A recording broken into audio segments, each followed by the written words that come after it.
Қайырлы күн достар, бүгін сіздермен сырникидің сәтті шыққан рецептісімен бөлісетін боламын. Таңғы асқа өте жақсы.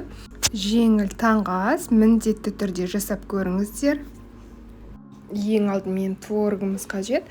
Творог міндетті түрде шашылып тұрған болу керек, рассыпчатый болу керек. Одан кейін майлылығы 9% болса жеткілікті, және де суы мүлдем болмауы керек. Құрғақ творог қажет. Сонда сырникиларың жақсы шығады. Бетіне қанттың тағын немесе қант және де 2 жұмыртқаның сарысын осылай жақсылап араластырамыз. Егер де сіздердің творогтарыңыз суы болатын болса, марлының көмегімен марлының ішіне салып, жақсылап сығып, суын ағызып алыңыздар. Осылай біркелкі болғанша араластырамыз.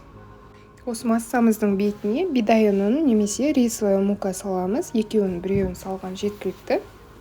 Осылай шанышқының көмегімен тағы да барлығын жақсылап араластырамыз.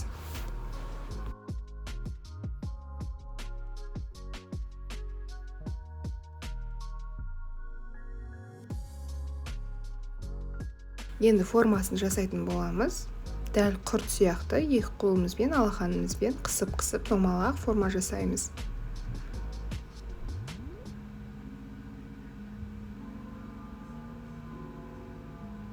Стаканның кез келген домалақ заттың көмегімен осылай біріктіріп алсаңыздар, домалақ етіп алсаңыздар болады.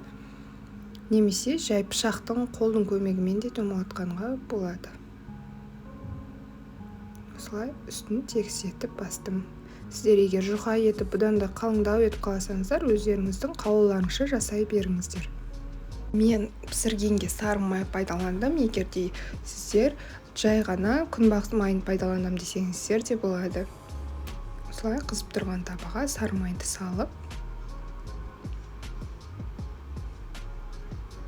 табамыз қызып алғаннан кейін астын бірден кішкене жайырақ қоюымыз керек.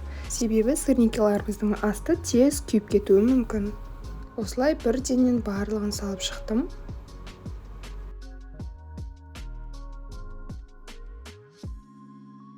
Барлығын келесі бетіне аударып шығамыз. Жылдам піседі, қарап отырыңыздар, жанынан кетпей.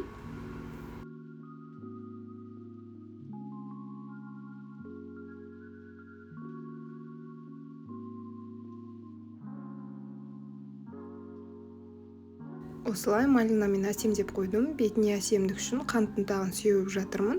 Және де қаймақпен, балмен, неше түрлі джемдармен таңғы асқа ұсынсаңыздар өте жақсы кетеді.